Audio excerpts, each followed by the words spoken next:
Di kampus itu saya berkali-kali ketemu dokter, profesor, dan mereka umumnya itu orang-orang yang galau, yang gelisah. Dan lucunya itu mereka memposisikan saya sebagai penasihat. Karena apa? Memang ilmu pesantren itu unik. Ilmu yang bisa menjawab problem apa saja. Mereka misalnya tanya begini, Pak Bahak, saya ini orang kampung, yang bapak saya itu utun, kan? Utun itu lugu. Bisa menjadikan saya doktor, saya jadi dekan, saya jadi rektor. Tapi setelah di kota, dengan sekian ilmu yang saya pelajari dari Eropa, dari Amerika, sekedar anak saya tidak narkoba itu sudah susah. Kok ranking? Nggak dengar anak saya ditangkap BNN itu sudah seneng saya. Artinya apa? Dia sadar ternyata kearifan lokal yang dididik para kiai menjadikan anak-anaknya jadi profesor, jadi dokter. Tapi dengan ilmu kedoktorannya, orang menjadikan anaknya ranking itu susahnya bukan main. Karena nggak ada kearifan. Ilmu yang mereka anggap adalah dianggap ya, tentu tidak hakikat, eksak. Eksak saja sebetulnya tidak juga subjektivitas mereka. Kita bisa membuktikan ke khalayak ramai kalau kita tidak kalah. Khawarizm Al-Jabar terkenal di barat, Avicenna atau Ibnu Sina itu ya dengan ilmu-ilmu umum. Dan mereka fasih sekali menerangkan ilmu medis, ilmu apa, fasih sekali. Sehingga ketika sekarang teknologi katanya adanya di barat, di Eropa, sebenarnya mereka itu kagum sama Islam. Karena mereka ngakui bahwa di antara ilmu itu dari Islam, zaman Khawarizm, zaman Al-Jabar, zaman Avicenna, zaman Ibnu Rus dan sebagainya.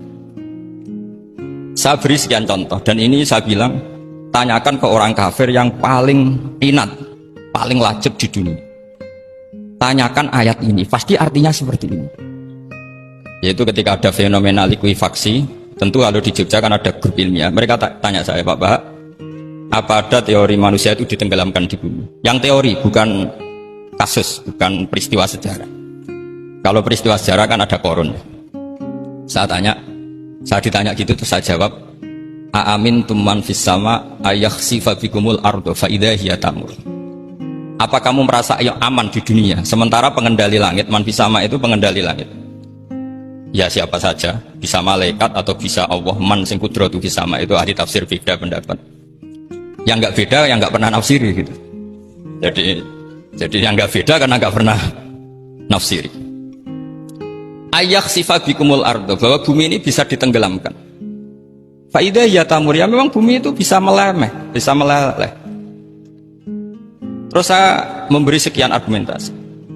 Kalau kamu katakan justifikasi ilmiah karena kadung Islam dan kadung pegangan Quran, mungkin Anda akan bilang saya ini justifikasi, nyari pembenaran secara syariah. Tanyakan ke ahli lughat yang non muslim, maknanya ayat itu tetap seperti itu. Begitu juga misalnya ayat wal ardi dzatis sodq, dan bumi yang berkarakter bisa retak. Sodqun itu retak. Dulu kita hanya punya contoh, misalnya biji-bijian jagung yang lembek, yang lemah, dan bumi yang keras, atau ketela, atau bengkoang itu. Ternyata dengan segala kelemahan ini, biji-bijian ini bisa merekah, dan buminya yang ngalah memberi ruang. Dulu ulama hanya nyontohkan tadi, misalnya kalkhinto, apa saja yang bisa bumi mengalah dengan proses tumbuhnya tanam.